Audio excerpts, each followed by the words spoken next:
يا صباح الفل والجمال. كل جمعة وانتوا طيبين.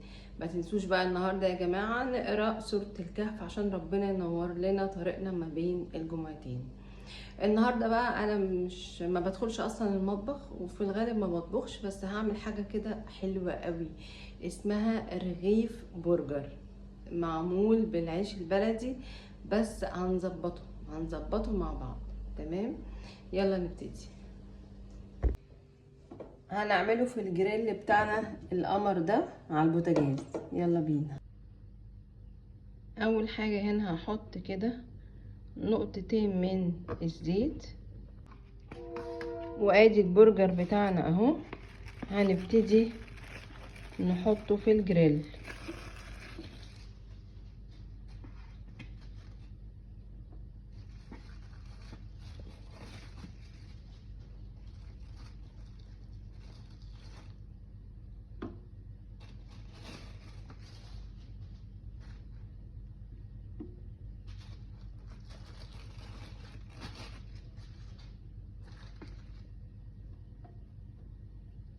اهو بالمنظر ده.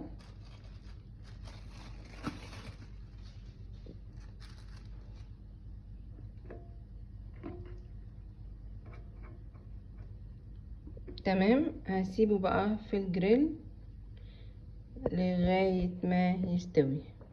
ومعايا حبايتين من البصل هقطعهم وهعملهم كده ترانشات مدورة واحطهم على البرجر. اهو البصل اهو هحطه على البرجر. بصلتين عملت لهم كده ايه، عبارة عن حلقات، هيتحمر مع البرجر.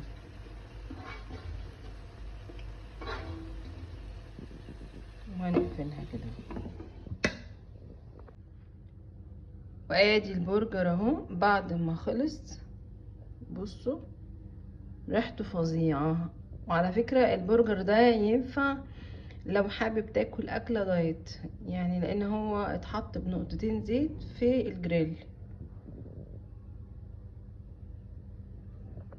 وادي ده عيش رحت كمان حطاه في الميكرويف سخن تحفة. ماشي، وكمان جبنة كابوتشاية مقطعة ومصفيها اهو. هنبتدي بقى نحط البرجر بتاعنا في العيش ونحط معاه الصوص. هنفتح العيش اهو بالمنظر ده. ماشي، وهنجيب كابوتشاية، شوية كابوتش كده حلوين.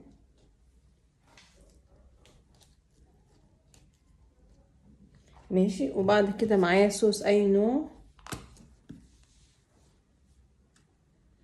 هروح حطاه في العيش، والكابوتشا كده يبقى سايح معاه، بيبقى خطير زي السندوتشات بتاعت بره كده ما بتبقى الكابوتشا سايحه مع الصوص. وبعد كده بنجيب برجر. الرغيف ده عايز له على الاقل قطعتين برجر.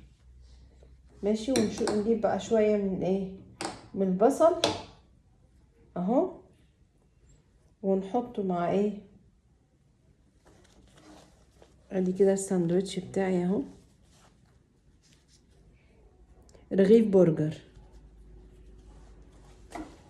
التاني برضو نعمله نفس النظام، بس اهم حاجة يكون العيش بيفتح معاكي.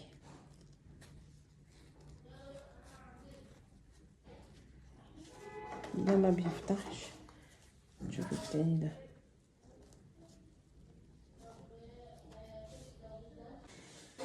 وادي ده الرغيف التاني اهو. هنحط برضو كابوتشا اهو في العيش كده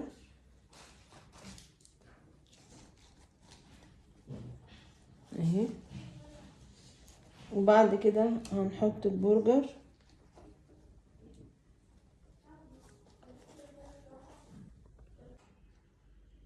وادي ده شوية من البصل. ماشي، وبعد كده الصوص بتاعنا بغرقه صوص. وبعد كده هنعمل زي مطاعم، نروح جايبين كده في ورق سلوفان اهو، بنحط اول رغيف ونروح قاسين عليه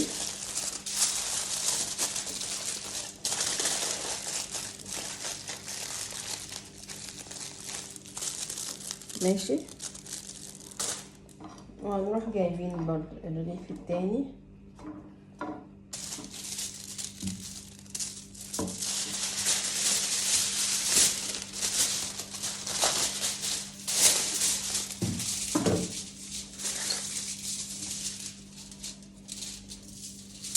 اهو بالمنظر ده.